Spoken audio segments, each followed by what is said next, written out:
पिछला वर्ष मुख्य रूप से कोरोना वर्ष ऐसा माना जाएगा। एक जो अच्छी बात नहीं है वो ये है कि कोरोना वर्ष के नाते कोरोना समाप्त होने की कगार पर आ गया था फरवरी में, लेकिन मार्च से फिर से एक थर्ड वेव जिसको कहनी चाहिए उसकी शुरुआत हो गई है और अभी भी वो कहीं कंट्रोल होती नहीं दिख रही है। कुछ प्रांतों में तो देश भर में काफ़ी स्टीप इंक्रीज भी हुआ है, हमारा प्रांत भी उसमें एक है। हम जो 800 850 एक्टिव केसेस पर आ गए थे, अब वो फिर लगभग 9000 के आसपास पहुंच गए हैं और डेली 800 900 नए जो केसेस जो हैं वो और कोरोना एक्टिव ये होते हैं। हमने सब सावधानियां बरती हैं और दोबारा से उसके ऊपर हर दिन चिंतन होता है कि आगे इसमें और नई सावधानी क्या बरती जा सकती हैं।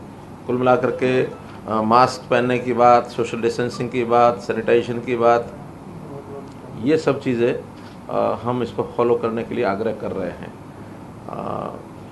हमारा जो सभी डिपार्टमेंट्स इसके ऊपर नज़र रखे हुए हैं। इसके साथ ही कल 1 तारीख को प्रोक्योरमेंट शुरू हो जाएगी और प्रोक्योरमेंट का भी सिस्टम सारे ठीक से बन गए हैं। सभी मंडियों में जो हमारा इंफ्रास्ट्रक्चर है, जो भी आवश्यकताएं हैं, वो सब कंप्लीट कर दी गई हैं और कल 1 तारीख से मुख्य रूप से गेहूं की ही प्रोक्योरमेंट इस बार ज़्यादा होगी, क्योंकि पिछले वर्षों में सरसों भी होती थी, लेकिन इस बार सरसों चूँकि MSP से मार्केट रेट काफ़ी ऊपर चल रहा है, इसलिए प्राइवेट खरीद ही उसमें हो रही है, सरकारी खरीद उसमें नहीं हो पा रही अभी। लेकिन रेट अगर आएगा ठीक तो सरकारी खरीद करेंगे, अन्यथा जो प्राइवेट खरीद हो रही है उसी में हमारी जितनी आवश्यकताएं होंगी फिर उसी में से हम पूरा करेंगे। प्रोक्योरमेंट के संबंध में छोटे मोटे विषय कई बार उठते रहे हैं। इस बार हमने एक SOP बनाया है, वो पुस्तक तो नहीं मंगवा के सब बंटवा दें SOP की। SOP हमने डिफरेंट जो स्टेक होल्डर्स हैं उनके लिए करणीय क्या क्या है, फिर वो किसानों से लेकर के और उसके बाद फिर रजिस्ट्रेशन का काम जिन्होंने करना है, मार्केटिंग बोर्ड में, मार्केटिंग कमेटी में सेक्रेटरीज ने क्या करना है, और उसके बाद आड़तियों ने क्या क्या करना है, और उसके बाद ट्रांसपोर्टर्स का काम है, फिर पेमेंट में डिपार्टमेंट का काम क्या है, बैंकों ने क्या करना है, और अल्टीमेटली किसान के खाते में पेमेंट पहुंच जाए। तो ये सारा जो SOP है इस बार लिखित में बनाया है, हमने जारी किया है, ताकि उसमें किसी को कोई असमंजस न रहे, हर किसी को अपना काम ध्यान में रहे और उसका सीक्वेंस वो भी सबको ध्यान में रहे, टाइमिंग सबको ध्यान में रहे। और एक बात विशेष हमने की है कि इस बार जो डिलेड पेमेंट है, यानी जे फार्म कटने के 72 घंटे के बाद यदि पेमेंट होती है, क्यों 72 ही है ना, 72 घंटे के बाद अगर डिले होता है तो फिर इंटरेस्ट देंगे हम 9% का। और इस बार इनबिल्ट सॉफ्टवेयर हमने कहा है कि सॉफ्टवेयर में इनबिल्ट कर दें, ताकि जिस दिन पेमेंट हो रही है, जिस दिन उसका जो भेजा जाएगा बैंक को, उस दिन तक, क्योंकि एक दिन बाद में बैंक लेता है, बैंक जिस दिन हम बैंक को डायरेक्ट करते हैं उसके बाद एक दिन के अंदर वो करते हैं, तो वो एक दिन जोड़ करके 72 घंटे है, डिपार्टमेंट ने 48 घंटे लिए। तो ऐसा उस के बाद अगर डिले होता है तो फिर किसान को 9% का इंटरेस्ट भी साथ में जाएगा और पेमेंट किसान को डायरेक्ट जाएगी। एक समाचार पत्र में हमारे किसी बंधु ने छाप दिया अपने में से ही कि किसान जो है वो आड़ती को आड़त देंगे, ये गलत है। हाँ, आड़त तो जो है वो सरकार ही देगी, आड़ती की आड़त तो वो सरकार देगी, डिपार्टमेंट देगा जो प्रोक्योर कर रहे हैं। मैंने तो केवल इतना कहा था कि किसानों को सीधी पेमेंट मिलेगी और किसान और आड़ती का कोई आपसी लेन देन वो अपना करेंगे, लेकिन आड़त जो है वो किसान के लेन देन का विषय नहीं है, वो तो सरकार के साथ है। तो आड़त जो है वो सीधी सरकार की ओर से ही मिलेगी उनको। तो ये स्पष्ट करने के लिए मैंने आपको बताया। आज के बातचीत में 2 मुख्य विषय मैं आपके सामने रखूंगा। पहला तो 25 दिसंबर को गुड गवर्नेंस डे जिस दिन हम लोग मनाते हैं, इस बार मैंने घोषणा की थी कि 2021 का पूरा वर्ष ये हम गुड गवर्नेंस डे ये वर्ष मनाएंगे। और गुड गवर्नेंस में बहुत से इनिशिएटिव्स हरियाणा प्रांत में ऐसे हमने लिए हैं जो शायद दूसरे प्रांतों ने नहीं लिए हैं। बीच बीच में अलग अलग से आपको उसकी जानकारी हम देते भी रहे हैं, लेकिन फिर भी आज अभी तक जितने हमारे गुड गवर्नेंस के इस वर्ष 1.5 वर्ष में जो जो काम हमने नए किए हैं उसका उल्लेख करूंगा। कहीं कहीं कोई आंकड़ा ही मुझे बताना पड़ेगा तो वो भी मैं आपको उसका ज़रूर बताऊंगा। पहला विषय तो ये कि सुशासन का अर्थ ये है कि जहाँ कोई सत्ता का कुछ लोग उसका भोग करें, चाहे राजनीति में हो चाहे राजनीति से बाहर भी कुछ लोग उसकी भोग करने की एक लालसा बनी रहती है, उस प्रकार के जो लगातार सिस्टम बने रहे। हमने शासन का मतलब सेवा भाव, हम जनता की सेवा कैसे करें, डिलीवरी सिस्टम को कैसे मजबूत बनाएं, हमारा ये फोकस रहा है। तो डिलीवरी सिस्टम को देने के लिए जो हमने कई काम किए हैं उसके अंदर एक बड़ा काम है वो है परिवार पहचान पत्र। परिवार पहचान पत्र के माध्यम से अब हम प्रदेश के हर नागरिक और हर परिवार उसका डाटा हम इकट्ठा कर रहे हैं, सर्वे करा रहे हैं, और सर्वे कराने के बाद हर परिवार का सोशो इकोनॉमिक स्थिति स्टेशन क्या है और उसके आधार पर उसको किस किस योजना का लाभ लेने का वो पात्र है, चाहे वो केंद्र सरकार की योजना हो चाहे प्रदेश सरकार की योजना हो, वो जो पात्र होगा उस पात्र को ही सबसे पहले उस योजना का लाभ मिलेगा। अगर मेरिट इसकी हमको बनानी होगी तो वो रिवर्स इकोनॉमिक जो उसका स्टेटस है वो उसकी मेरिट होगी। सबसे ज़्यादा जो कम आय वाला व्यक्ति होगा वो सबसे पहला पात्र होगा।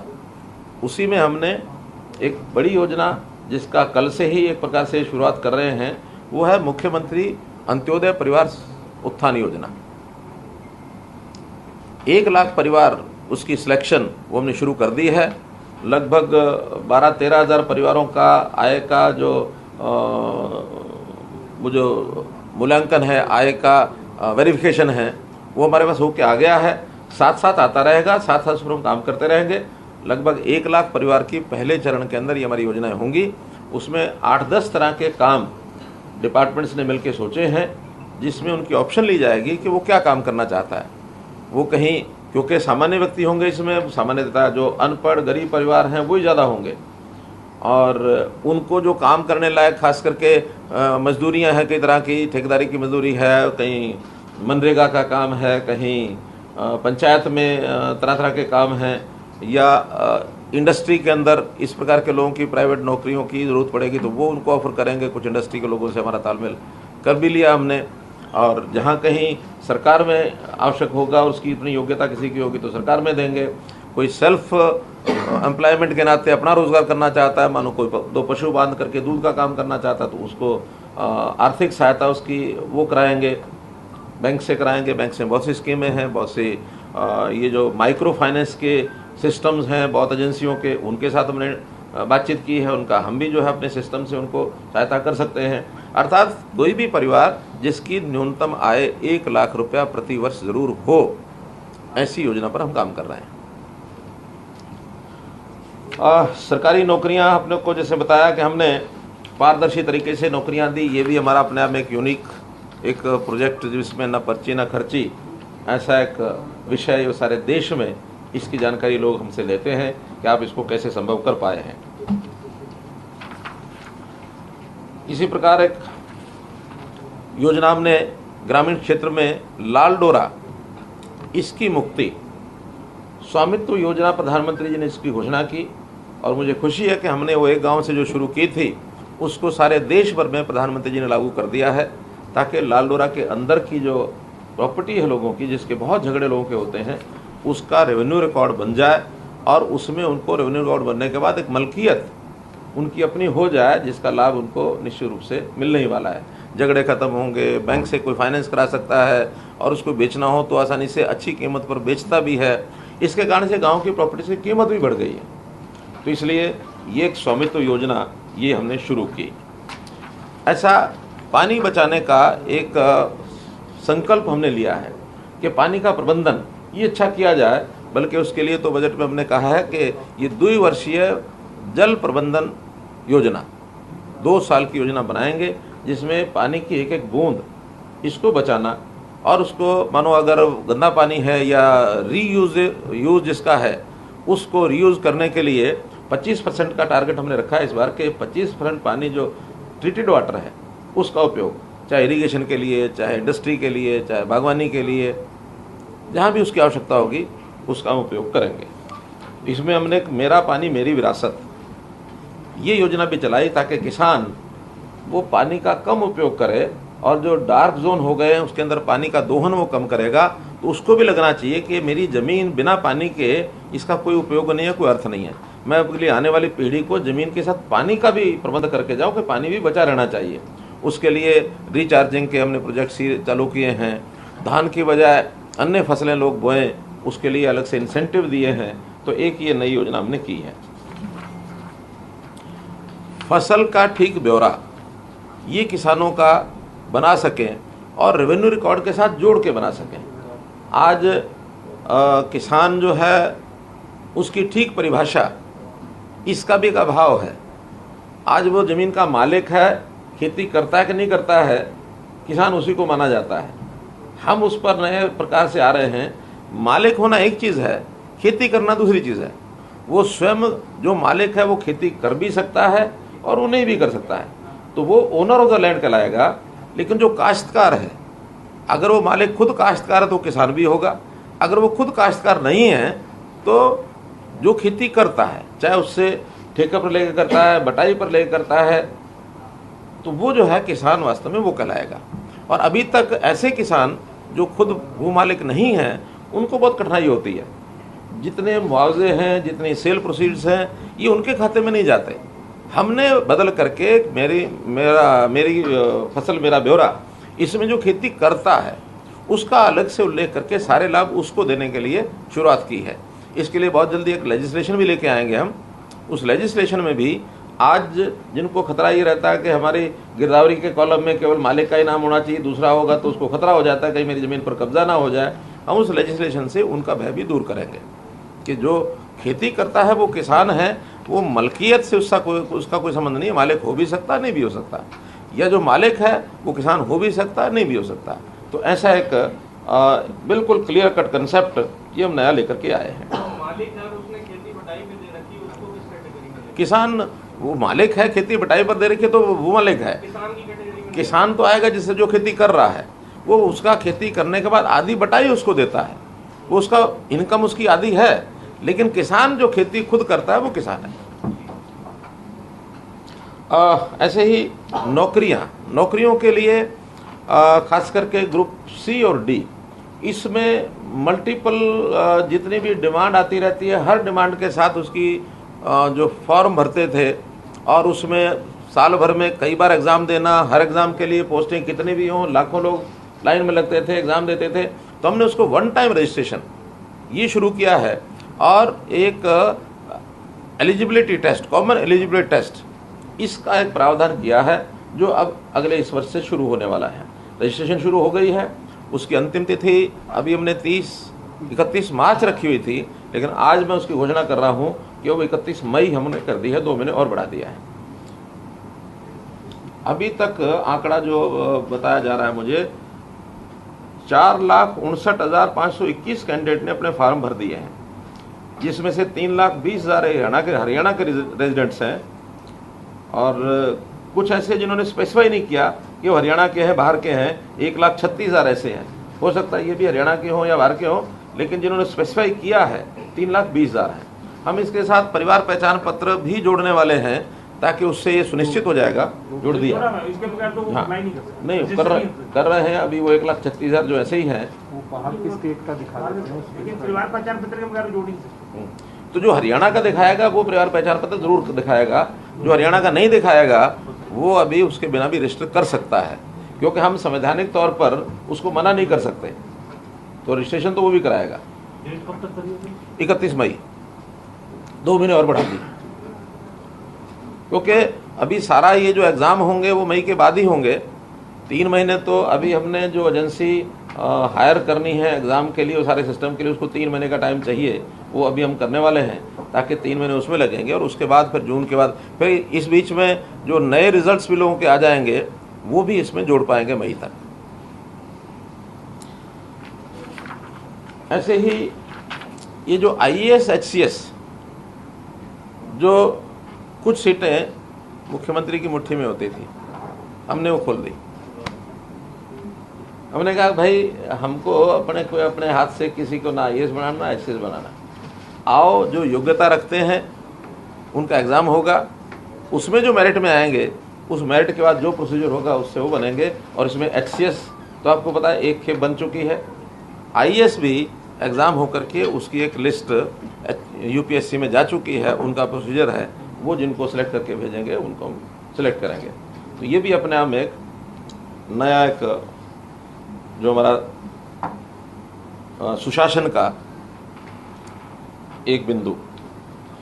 एक हमने कॉलेज विद्यार्थियों के लिए निःशुल्क पासपोर्ट ये बनाने का भी जो कार्यक्रम चलाया है, उसमें जो अप्लाई करता है वो बाद में उसके डॉक्यूमेंट्स वो जमा कराता है, तो 6800 विद्यार्थियों को निःशुल्क पासपोर्ट जारी कर दिए गए हैं। एक विचार वो जो फाइनल कर दें उसको भी, वो विचार ये है कि अभी तक तो जो अप्लाई करते हैं उन्हीं के लिए पासपोर्ट बना के देते हैं हम। अब एक कैटेगरी पोस्ट ग्रेजुएट के जो भी विद्यार्थी होंगे वो अप्लाई करें ना करें उन सबको पासपोर्ट देंगे।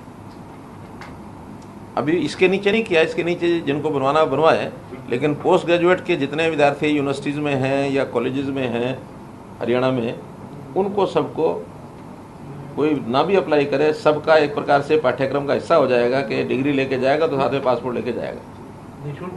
निःशुल्क, कोई शुल्क नहीं। एक हमने ट्रांसपोर्ट डिपार्टमेंट में, आपको हर डिपार्टमेंट की स्थितियाँ तो मालूम है ही हैं, सब जगह कुछ ना कुछ जो गड़बड़े हैं, एक एक चीज़ को, ये हमारी ही सरकार है कि हम ढूंढ रहे हैं कि कहाँ गड़बड़ है। हमको कोई शिकायत करे या न करे, लेकिन हम उनको ढूंढ के उसको ठीक कर रहे हैं। जहाँ पता लग जाए उसकी इंक्वायरी भी कराते हैं, उसके लिए टीमें भी बनाते हैं, उसके लिए चाहे विजिलेंस हो चाहे और कोई तरीका हो, उन सब को बुक करते हैं ताकि शुद्धिकरण कर सकें। तो ये हमने एक ट्रांसपोर्ट डिपार्टमेंट में ऑपरेशन शुद्धि ये एक कार्यक्रम चलाया। सभी डिस्ट्रिक्ट लेवल के जो हमारे RTAs हैं उनको नाम दिया है DTOs नए तय किए, और उसमें जो ठीक DTOs हमको हमारे हिसाब से ध्यान में आए वो सब तय किए हैं। और उसके कारण से जो रिज़ल्ट निकला है, मैं एक आंकड़ा दे रहा हूँ आपको, नवंबर 19 से मार्च 20 तक कुल 9800 चालान हुए, जिसमें से 8823 का निपटान भी हो चुका है। 37,000 करोड़ रुपए की राशि मिली। ये 6 महीने हैं। ये DTO 37 करोड़, ये DTO बनाने से पहले के विषय 6 महीने, यानी मार्च 20 तक। और उसके बाद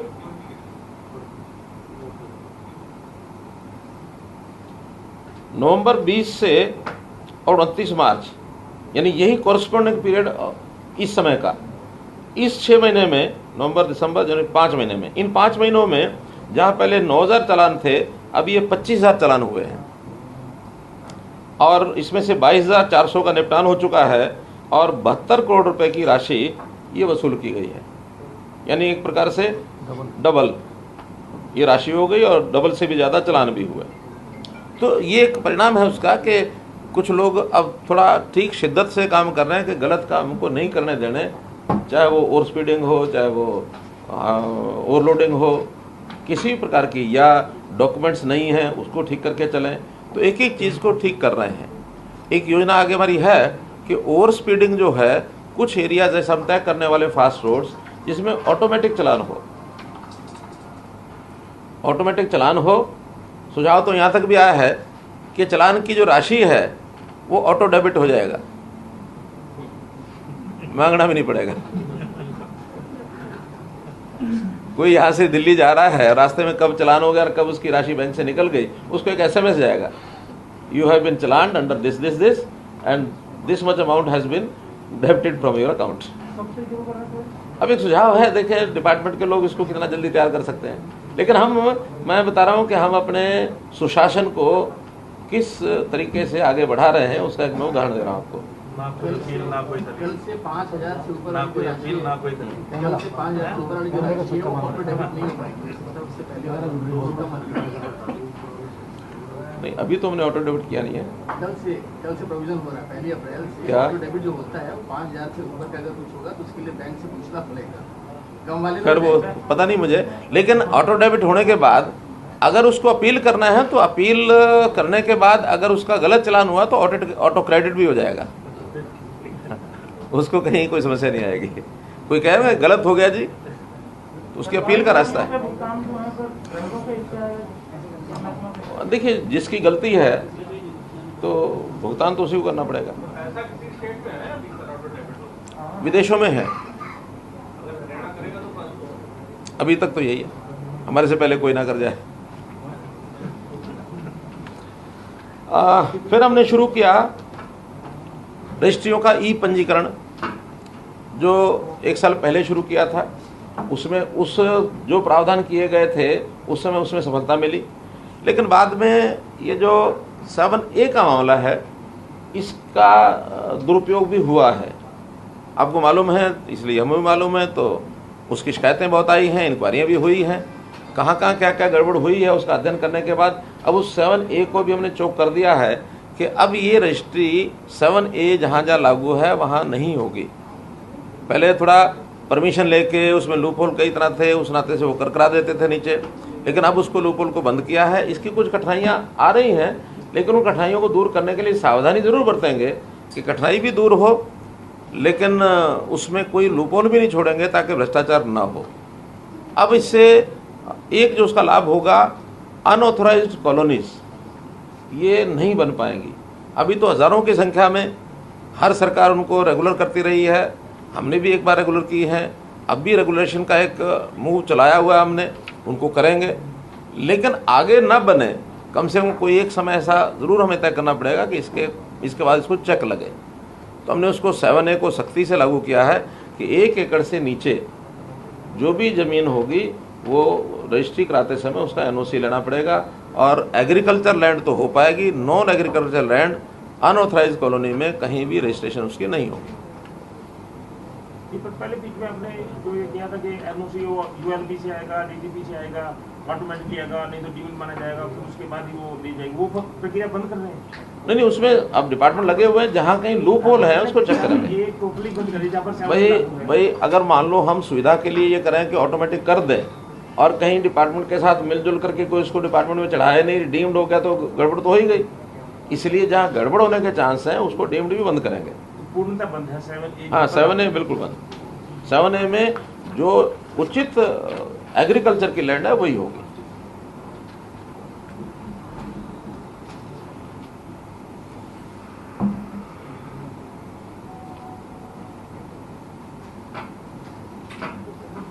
और NOC जो पोर्टल है ये, उसमें जितने बकाया पेमेंट हैं उस प्लॉट के ऊपर, या कोई अनऑथराइज्ड को ऑथराइज कराने के बाद भी अगर रजिस्ट्रियाँ होंगी तो जितनी उसकी पेंडिंग पेमेंट है आउटस्टैंडिंग, वो सारी जमा करने के बाद भी रजिस्ट्री होगी, उससे पहले नहीं होगी।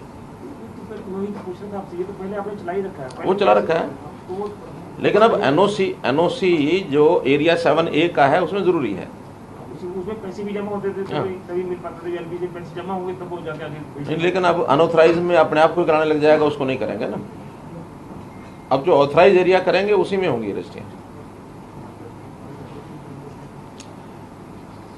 CLUs जितने हैं वो भी हमने, जो एक पावर मुख्यमंत्री के पास होती थी, हमने वो छोड़ करके उसको ऑनलाइन कर दिया था। अब उसमें स्कूल्स हैं, चाहे हॉस्पिटल्स हैं, हेल्थ सर्विसेज जितनी भी हैं, पेट्रोल पंप्स हैं, ये सारे जिसको जहाँ चाहिए वो उसको ऑटोमेटिक वही मिलते हैं। लेकिन जिसमें रेवेन्यू रिकॉर्ड चेक करना ज़रूरी होता है, क्योंकि अनऑथराइज्ड जो स्ट्रक्चर्स बनती हैं उसमें डिपार्टमेंट के द्वारा चेक होकर के ही होगा। एक प्रथा, रिमांड की प्रथा, पहले रेवेन्यू कोर्ट्स में चीज़ें चलती थी, पटवारी से शुरू होती थी, पटवारी के बाद तहसीलदार, तहसीलदार के बाद SDM, SDM के बाद DC, ADC, DC, फिर डिविजनल कमिश्नर, फिर FCR, और वो चलते चलते कौन से अधिकारी का मूड थोड़ा सा बदल जाए, वो कहते मुझे तो एक फाइल समझ नहीं आई, चल रिमांड बैक टू पटवारी। फिर वो पटवारी, उस समय तो पटवारी बदल गया होता है, दूसरे मूड बना चुका होता है। वो दूसरा मूड बना चुका होता है। फिर वहाँ से फिर नए तहसीलदार के पास जाता है, फिर नया एडीसी, फिर एसडीएम, डीसी, वो करते करते फिर वहाँ तक, और फिर पता नहीं कौन सी क्वारी लग करके फिर रिमांड। सालों साल तक ये रिमांड का खेल चलता था।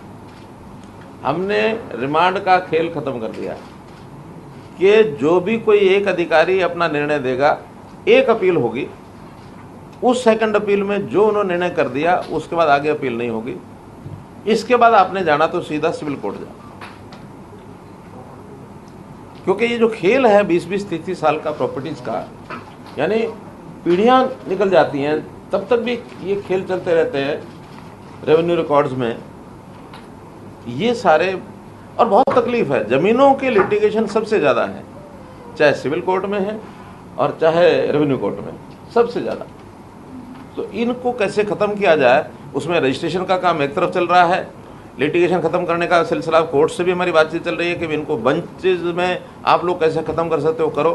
कोई हमको नई पॉलिसी बनानी, नई पॉलिसी बनाए, कोई एक्ट भी बनाना पड़ेगा, एक्ट भी बनाएंगे। लेकिन जैसे रुपए का लेन देन बैंक में साफ होता है, केवल होता है तो एक साइबर क्राइम हो गया तो हो गया, अन्यथा रुपया कहाँ जाना और कहाँ से आना है वो सब खाते चलते हैं। ऐसे ही रेवेन्यू रिकॉर्ड भी है, वो खातों के अंदर एकदम स्पष्ट हो जाए, इसको हम आगे कर रहे हैं।